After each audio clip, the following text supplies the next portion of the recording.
ये हर एक अध्यापक का फर्ज होता है, हर एक व्यक्ति का फर्ज होता है कि वो अपने समाज में इतनी अवेयरनेस लाए कि जो इस समय परिस्थितियां चल रही हैं उस परिस्थिति से कैसे लड़ा जाए।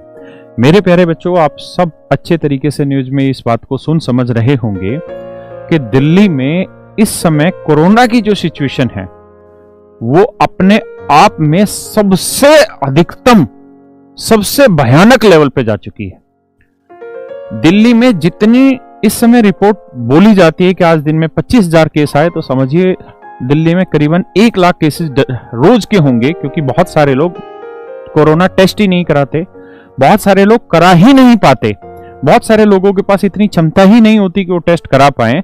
और इस समय इतनी मारामारी चल रही है, 2-2, 3-3 दिन का समय लगता है चीजों को लेके। तो अब हम क्या कर सकते हैं उस बात पर चर्चा करते हैं। सिचुएशन बहुत वर्ष है।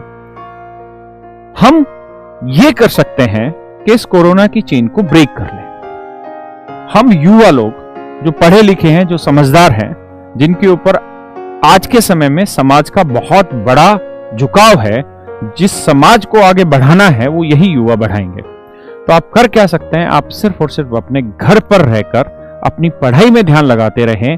यही आपके लिए इस समय सच्ची देश सेवा है। मेरे प्यारे बच्चों, बहुत सारे लोग ऐसे हैं जिनका घर से बाहर निकलना जरूरी होगा, क्योंकि कुछ मजबूरियां हैं उन लोगों के लिए अपना घर परिवार चलाने के लिए। कुछ सरकारी अफसर होंगे, कुछ सरकारी कर्मचारी होंगे जिनको इन सारी सेवाओं को जुटाने के लिए बाहर निकलना पड़ता होगा, तो उनके लिए मजबूरी है। लेकिन आप और हम लोग क्या कर सकते हैं कि अपने घर पर ही बैठे रहें और जब तक संभव हो अपने घर पर बैठे रहें। इसका कारण यह है कि अगर हम चेन ब्रेक नहीं करेंगे और केसेस अगर इसी मात्रा में डेली आते रहे, 24-24, 25,000 केसेस आते रहे, तो मेरे प्यारे बच्चों होगा ये कि जो इस समय दिल्ली के अस्पतालों की सिचुएशन है, आप सब जानते हैं बेड की संख्या ना के बराबर बचती है, बहुत कम ही संख्या बच रही होती है। तो आप और हम और इस दिल्ली के बहुत सारे लोग, बल्कि पूरे भारत के लोग एक बहुत बड़ी मुसीबत में फंस जाएंगे और बहुत सारे लोगों को बेड अवेलेबल नहीं होंगे, और ऐसी स्थिति में डेथ रेट हमारे यहाँ पे बहुत तेजी से आगे बढ़ जाएगा। तो मेरे प्यारे बच्चों, आपको, मुझे और हमारे जैसे जितने भी भाई बहन, उन सबको इस समय यह करना चाहिए कि जब तक अंतिम मजबूरी ना फंस जाए तब तक आप अपने घर से बाहर मत जाइए। आप घर पर रहें, सुरक्षित रहें, जितने भी प्रिकॉशंस हैं उनको प्रॉपर लेते रहें, रोज गर्म पानी पीते रहें, गर्म पानी की भाप लेते रहें।